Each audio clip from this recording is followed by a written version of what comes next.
Hello everyone and welcome back to my channel. Today I'm doing a video all about my speech because it is the #1 question I get asked daily. A lot of you notice that my voice sounds a bit different, maybe a little muffled or like I'm working really hard to get the words out, and I want to explain exactly why that is. The big picture is that I have 22q deletion syndrome. It affects a lot of things, but for me the main issue is my speech. I was born with a submucous cleft palate. Unlike a regular cleft palate, you can't see this one on my lip or on the roof of my mouth. It is a hidden gap where the muscles in the roof of my mouth didn't fuse together, and because of that gap, my mouth can't seal properly when I talk. This brings us to the first reason why my voice sounds the way it does. It's called cul-de-sac resonance, and because of that hidden cleft and the way that my anatomy is crowded in my neck, my voice gets trapped.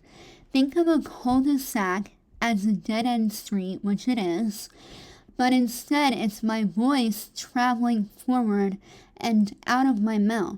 The sound waves get stuck in a pocket at the very back of my throat.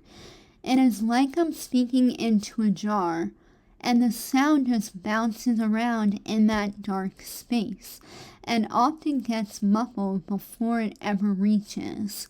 It physically cannot find the exit. Now, because the sound is trapped, my body tries to force it out. And this leads us to the Bogart-Bacall syndrome. This is a specific type of vocal overexertion.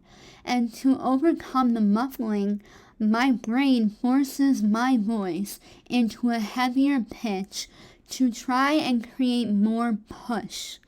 When you notice the muscles in my neck, if you've seen my old videos, you notice that my neck muscles in my videos kind of pop out. And that's because the Bogart-Bacall is in action, and I'm redlining my muscles just to kind of speak a simple sentence. This also creates a massive amount of vocal fatigue, and by the end of this video, I am physically exhausted. My throat gets sore and my voice becomes subclavian artery or Pomerel's because my vocal cords are being hammered by all the muscle as well as the false coarctation of the aorta. On top of that, I also have an absent lateral wall. So between the absent lateral wall and the overexertion of my neck muscles, it's not just a habit of how I talk. It's literally a physical battle that I am fighting all the time. Another thing that you might notice in my voice is the way that my S sounds. People often tell me that they don't hear it, but it is there. And many people with 22q have surgeries specifically to fix the structure of the cleft palate. To make an S sound clear, you need to send a thin, sharp beam of air down the middle of your tongue. But because of my submucous cleft, the middle of my palate doesn't have the muscle strength to hold that air in place. Instead of going forward, the air leaks out to the sides of my tongue and over my teeth. Now, to really understand why my throat feels full and looks full, and why I have the S sound the way it does, we have to look at my heart and the anatomy of my heart. With 22q, the heart conditions are very common, and I have 4 specific heart conditions that are very rare with 22q. First, I have a right aortic arch. In most people, the main artery from the heart loops to the left. Mine loops to the right, only by a little bit, not by a lot, and this means that it's sitting in a spot that it wasn't designed for. This is why my pitch is locked, and the second one is my aberrant so tight that it can't change notes. This and because is an anomaly so that happens in that sandwich of when I talk or swallow, arch, my voice having it rubs against those arteries. And this artery with the subclavian artery has to take a shortcut to get to my left arm. To do that, it actually wraps around behind my throat and it creates a non-vascular ring. It's not a complete ring. And because of that, I have Pomerel's diverticulum. This is a bulge at the base of my artery that takes up even more room, and it sits right behind my esophagus and my speech pipe.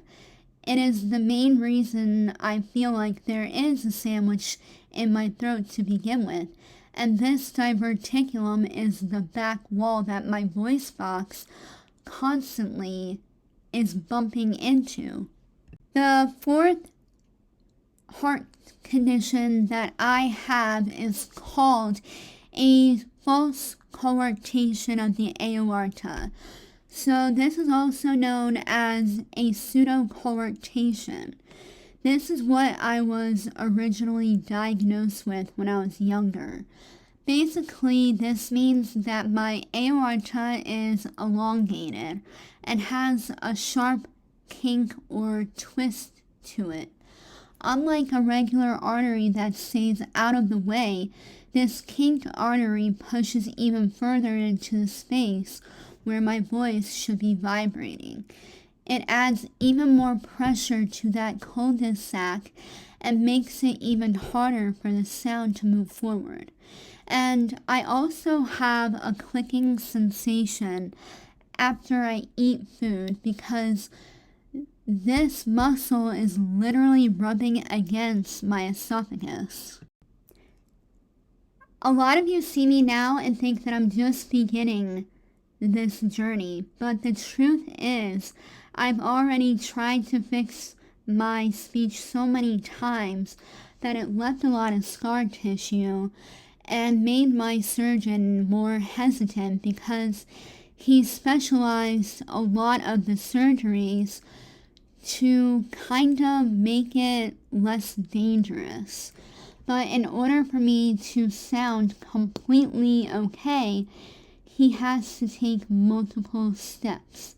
I've already tried to do the furlopalatoplasty, which is a surgery to try and lengthen my palate and rearrange the muscle of the submucous cleft palate. With the pharyngeal flap, this is where they take the tissue from the back of my throat to try to bridge the gap to the palate to stop the air leak. And then I've had also the dermafat fascia graft.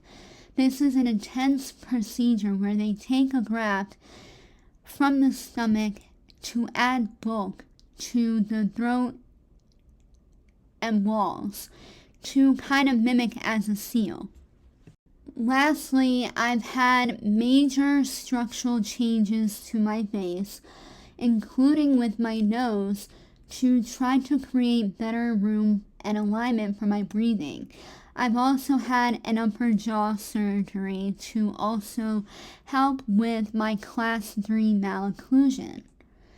So I am going to finally go back to the doctors after 6 years since 2019 to try and fix the problem once again. Because my case is so complex with the 4 heart conditions and the surgeries I've already had, my cleft palate team is looking at a very specific procedure to finally unlock my voice and stop the Bogart-Bacall overexertion. So what they may do is a pharyngeal flap revision. One of these is called a buccal flap surgery.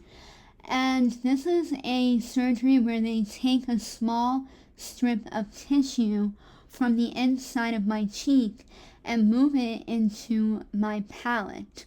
Because I've had so many surgeries, like I said, have a lot of scar tissue. The buccal flap brings in fresh tissue and a new blood supply to lengthen the palate, and this helps close that hidden gap so that I wouldn't have to squeeze my neck. Another thing for my locked-in pitch is called the cricothyroid approximation. This procedure pulls two cartilages in my voice box closer together to mimic the natural action of the cricothyroid muscle. And also a glottoplasty, the Wendler glottoplasty. A surgeon sutures the front portion of the vocal folds together to effectively shorten them, which causes them to vibrate at a higher frequency, raising the pitch. Lastly, there's a surgery called the thyroplasty type IV, designed to increase the tension of the vocal folds to achieve a higher speaking pitch. Anyways, now that we're at the end of the video, I hope that this video was very informational for you all and provided a lot of insight into the reality of living with 22q deletion and these complex speech problems. I know it's a lot of medical terms, but I wanted to share my why behind the voice that you hear in my videos. For me, this isn't just about sounding better, it's about finally being able to communicate without feeling fatigued so easily. If you have any questions about anything, you can always ask me in the comments below, because your support also means the world to me, and the fact that you all are even taking the time to ask these questions shows me that you really just want to know and aren't judging me. Thank you all so much for watching, and I will see you in the next update. Bye everyone.